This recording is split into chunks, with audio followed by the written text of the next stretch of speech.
Então, gente, eu vou falar um pouquinho do que é a impressão 3D, né? É um tipo de fabricação que é conhecido como fabricação aditiva, onde o modelo ele é criado com sucessivas camadas de material depositadas umas sobre as outras. Isso dispensa a confecção de molde e te permite produzir direto dos desenhos, das criações virtuais que a gente faz. A gente ganha tempo com isso. Para criar esses modelos, eu uso programas tipo CAD, como o SketchUp, que é esse que vocês estão vendo aqui. E existem vários outros programas de boa qualidade, versões gratuitas e livres, como o Sculpt GL, o Tinkercad, o 3D Slash, não lembro mais outros, mas enfim, tem um monte.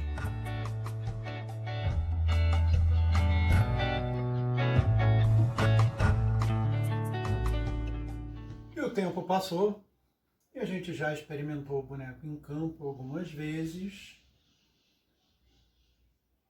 Inseriu um bocado de coisa nele, com um tempo limitado, né, por conta da questão dos ensaios e tudo mais. E aí, cara? Enfim, fiz algumas mudanças, inseri algumas coisas. Ele agora está com um protótipo de mão aqui. Coçar o olho, literalmente. Coçar a cabeça. Vamos olhar de perto aqui as mudanças que eu fiz agora nele, para vocês terem uma ideia. Tem algumas coisas que foram feitas muito rapidamente. Eu vou desconectar o olho. Ó, esse aqui foi o olho que eu fiz em impressão 3D. Ele deve ganhar mais ou menos esse movimento aqui. A gente já discutiu uma outra situação, que ao invés de abrir e fechar pelos dois lados, a gente vai experimentar trabalhar só com a parte de cima, fazendo o movimento. Isso vai me facilitar muito o processo, né? O olho, por enquanto, está só de encaixe, depois ele vai ganhar uma fixação.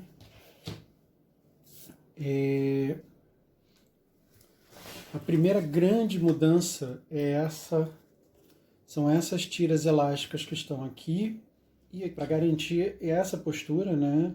Essa saída de posição de pega, a bundinha levantada, para ele quando ele fizer o movimento de caminhar, né, ele ganhar o tom desengonçado desse movimento do quadril. Esse quadril dançante, conforme ele está caminhando, a gente quer manter, a gente não quer perder isso. E quando... Eita, pisei aqui no tripé. Vamos voltar aqui para a bancada. Vocês podem ver que caiu o rabo dele, né? A gente optou por fazer ele mais simples um pouquinho. Esse mecanismozinho de braço que eu montei para controlar a mãozinha, né? Isso é um recurso que eu estou experimentando agora pela primeira vez. Eu nunca fiz nada assim. E estou descobrindo isso aqui, mudei a posição várias vezes dessa amarra que eu fiz, dessa pecinha aqui dela, que está aqui na minha mão, né? Que é nada mais, nada menos do que o miolo de conectores como esse aqui. E eu peguei uma haste de 1,6 milímetros, passei dentro para poder usar o conector como um eixo. Esse conector ele serve para uma cacetada de coisas, para fazer boneco de stop motion, para fazer fixação de haste de manipulação de boneco. Boneco que tem as mãos manipuladas por vara. Isso aqui eu fiz para justamente ver essa relação do jogo do quadril com a coluna num experimento com boneco. Acabou que o quadril ficou bom. Foram essas as mexidas que eu dei nele, são simples. Esse tipo de trabalho aqui de planificação e espuma eu imagino que tenha que ser feito à parte, assim, a explicação de como isso se faz. Tem muita coisa de tentativa e erro também, mas, enfim, eu não vou entrar muito nesse assunto nesse vídeo.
As mudancinhas foram feitas. Olha como ficou bonito isso aqui. Não sei se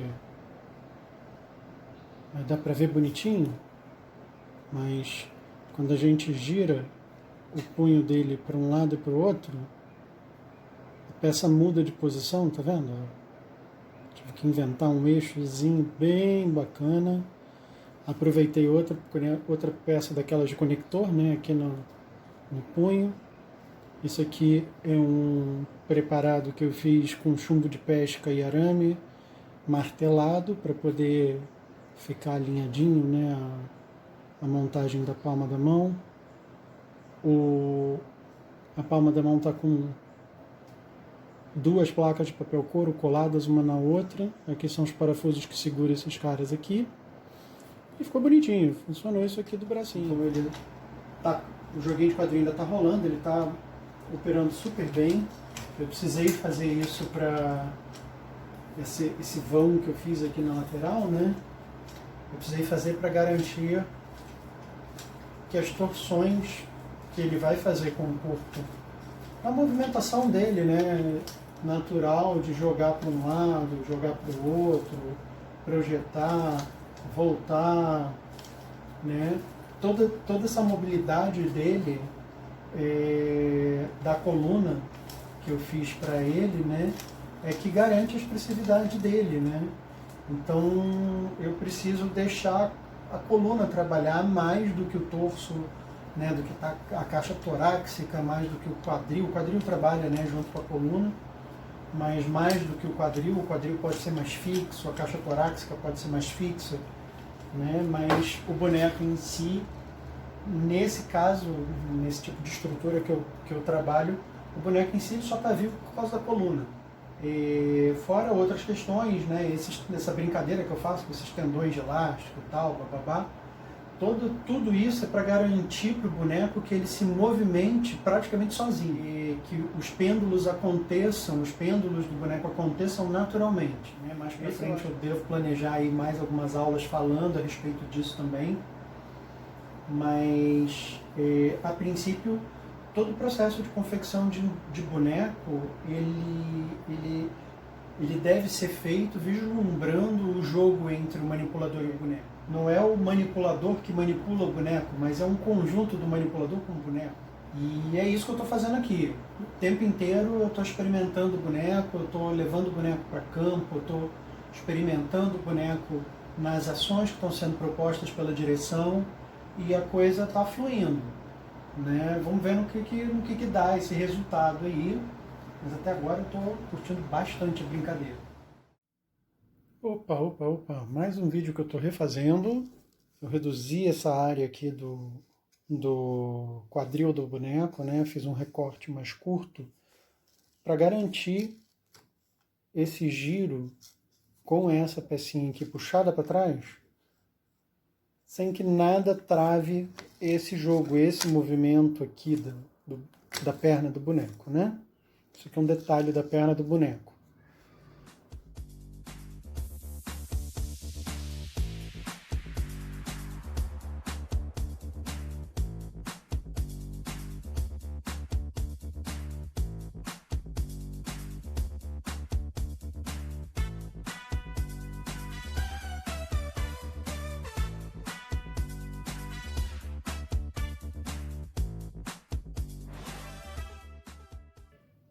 Bom, as 2 mãozinhas agora estão estruturadas, né? Eu vou fazer um reforço,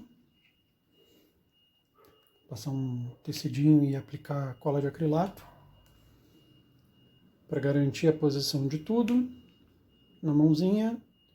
Eu vou começar a preencher com primeiro fita crepe para dar um mínimo de volume e depois espuma, que aí a mão ganha realmente o volume que ela vai ter, o volume final que ela vai ter.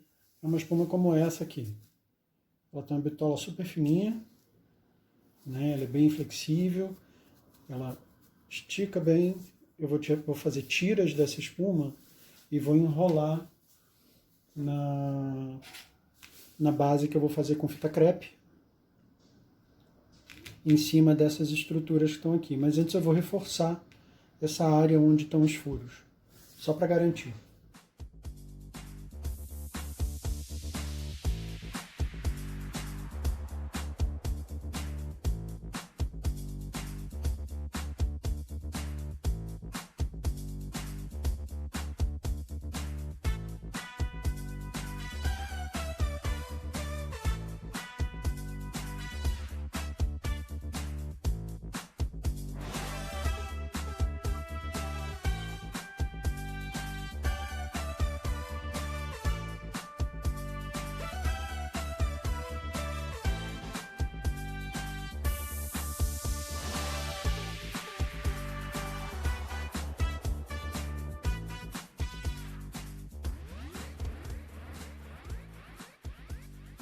Então, estou em off para falar um pouquinho a respeito desse time-lapse que está começando. Essa foi a primeira montagem que eu fiz de uma estrutura de Blink experimental para ver como isso ia reagir, como isso ia funcionar no boneco. Se o que eu tinha planejado iria funcionar, etc, etc, etc. Fica aí com o time-lapse, que no final dele eu explico direitinho o que é cada uma dessas coisas que eu estou mexendo aí.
Eu revisei toda a estrutura de espuma do corpo dele, alinhei, reorganizei, preenchi os braços, comecei a fazer as pernas. Amanhã eu devo terminar esse trabalho do pescoço para baixo do boneco, pelo menos os volumes.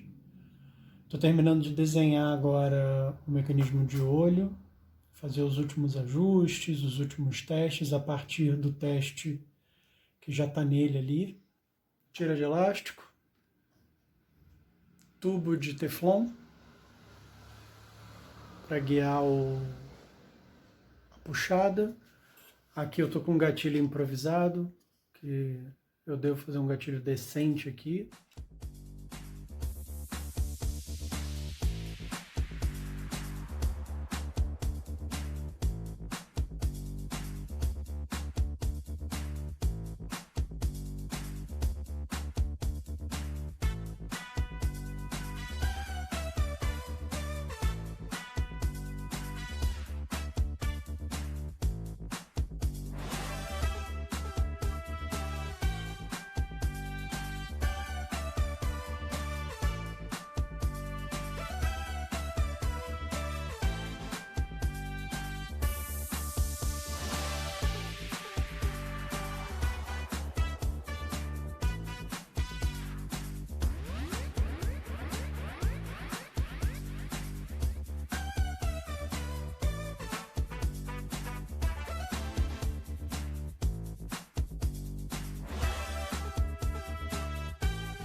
O paizinho já ganhou um volumão aqui.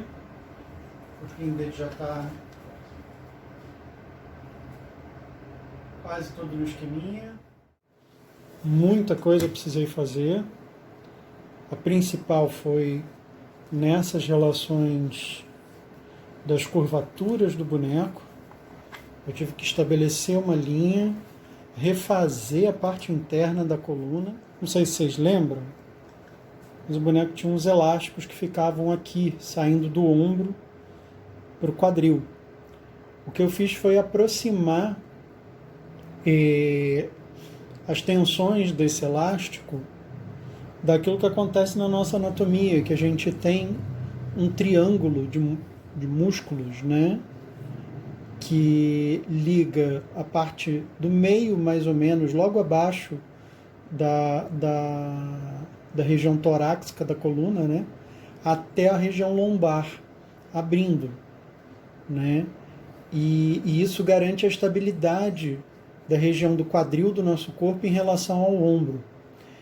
Ao mesmo tempo que a gente tem o inverso disso com os dorsais, né, que se projetam para a região do ombro, né, do centro da coluna para a região do ombro. Eu fiz exatamente a mesma coisa com o elástico, o mesmo movimento com o elástico, né, e está descentralizado um pouquinho, e aí eu, com isso, consegui uma estabilidade melhor para a relação do ombro com o quadril do boneco, e o boneco ficou mais alinhado. Eu agora estou conseguindo deixar o boneco em pé, tá?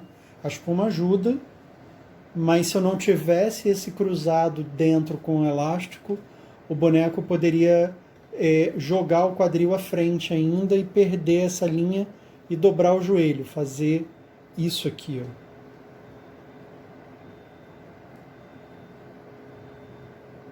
Que era o que ele estava fazendo enquanto a gente estava ensaiando, de vez em quando eu não estava entendendo por quê. Isso daqui é uma espuma de acabamento de meio centímetro de altura, né? Que é a mesma espuma que eu usei para fazer o enrolamento da mão, né?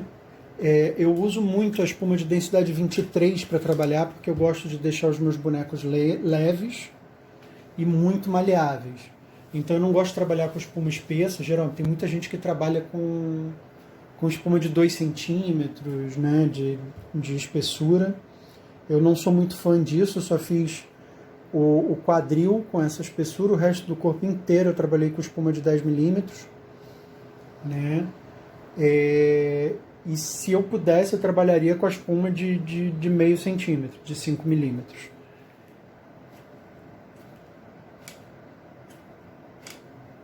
Eu acho que eu já falei, mas eu vou falar de novo. Isso aqui é um tubo de PTFE, um tubo de Teflon, né? É usado, ele é antiaderente, então facilita a movimentação dos fios.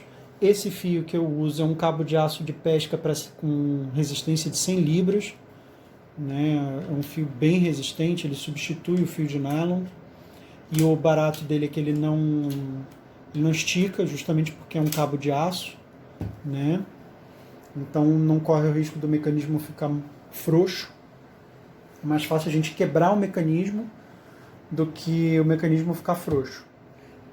Essa região onde tem as articulações complexas, né, de ombro e quadril, eu deixo uma cava bem grande, até porque o boneco vai receber uma pele que vai cobrir isso aí, não vai ficar exposto, né?